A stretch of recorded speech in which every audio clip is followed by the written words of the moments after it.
Ducati Monster 1200's best motorcycle review. Liquid-cooled reinvention won't suit everyone but is best monster yet. In isolation, I like the new Ducati Monster 1200S, which has character, looks good and is modern but still very much a monster.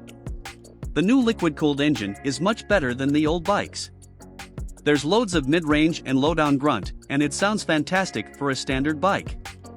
The handling on the S model is excellent, just as happy on road or track, and light and easy to ride.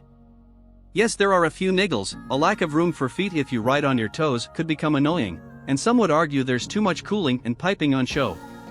But this is the best monster Ducati has ever made. Ride quality and brakes. Unlike some Ducatis, the suspension is conventional on the Monster 1200 and doesn't alter as the rider switches between modes.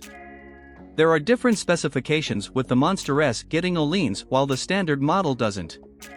The suspension works well, especially under load. You can dig the rear into the ground as you wind on the torque, and the feedback from the tires is excellent. My only slight criticism is it feels a little skittish over bumps on the upstroke of the rear shock when it's not under load. Engine. The 1198 cubic centimeters V-twin is very similar to the Multistrada, but with modifications to increase lowdown and mid-range power. The grunt gets going early with a satisfying punch from as little as 2000 RPM.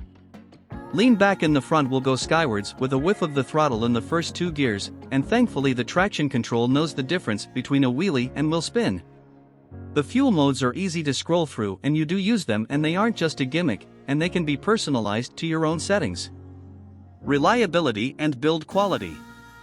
The 1198 cubic centimeters engine is tried and tested, so shouldn't throw up any surprises.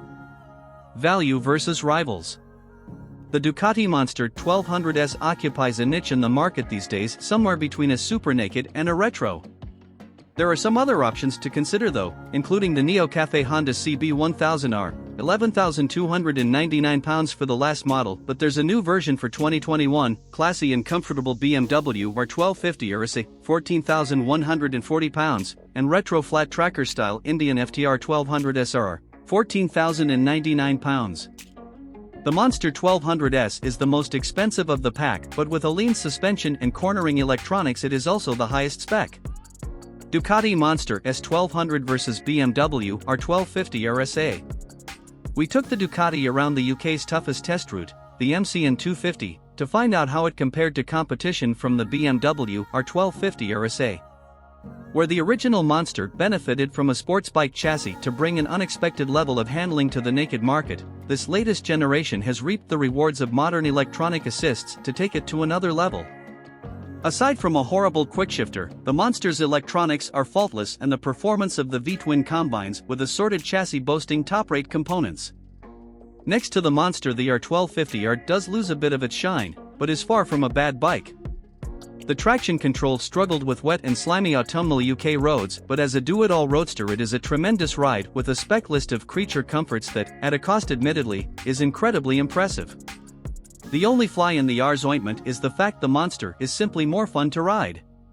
To be fair to both firms, these nakeds are at slightly different ends of the spectrum. The R1250R is a roadster aimed at the rider who wants to ride every day, while the Monster is more aimed at fun weekend blasts. So, if you want a bike to commute on, the BMW would most definitely be the one to go for. Equipment. The Monster comes with 3 fuel modes, traction control and ABS, although no gear indicator.